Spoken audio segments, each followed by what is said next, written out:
ಕೆಲ ಹೆದರಿ ಓಡೋಗನಲ್ಲ ನಾನು, ಗೊತ್ತಾಯ್ತಾ ಸರ್? ಇಲ್ಲೇ ಇದೀವಲ್ಲ, ಅದನ್ನ ಕಾನೂನು ರೀತಿ ಏನಿದೆ ಅದನ್ನು ಎದುರಿಸಕ್ಕೆ ಅವರು ಏನಿದೆ ಕಾನೂನು ರೀತಿ ಮಾಡಿ, ಯಾವುದೋ 4 ವರ್ಷ 5 ವರ್ಷದ್ದು ತಗೊಂಬಂದು ಕೇಸ್ ಹಾಕೋದಾದ್ರೆ ಯಾವ ಥರ ಐತೆ? ನಾನು ಅದ್ರ ಬಗ್ಗೆ ಏನು ರಿಯಾಕ್ಟ್ ಮಾಡಲ್ಲ ರೇ. ನಾನು ಯಾವ್ದ್ರ ಬಗ್ಗೆನೂ ರಿಯಾಕ್ಟ್ ಮಾಡಲ್ಲ. ಅವರು ತಡೀರಿ ನೋಡ್ರಿ, ಅದು ಪಕ್ಷಕ್ಕೆ ಸೇರಿದ್ದು SITಗೆ ಕೊಟ್ಟಿರೋದ್ರಿಂದ ಅವ್ರ ತನಿಖೆಗೆ ಮುಜುಗರ ಆಗಬಾರ್ದು ಅಂತ ನಾನು ಏನು ರಿಯಾಕ್ಟ್ ಮಾಡಲ್ಲ.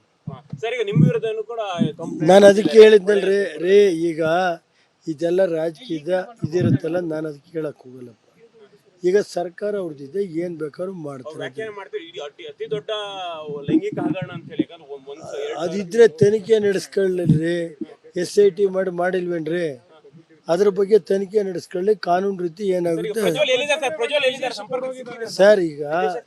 ಸರ್. ಈಗ ಅವನು ಮಾಮೂಲಿ ಹೋಗ್ಬೇಕಾಯ್ತು, ಹೋಗಿದ್ದಾನೆ.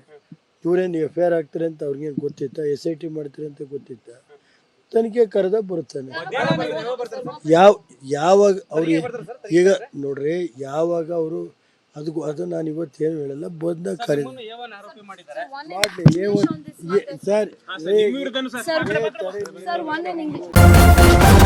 ನ್ಯೂಸ್ ಫಸ್ಟ್, ನಿರ್ಭೀತಿಯಿಂದ ನಿಮ್ಮ ಪರವಾಗಿ.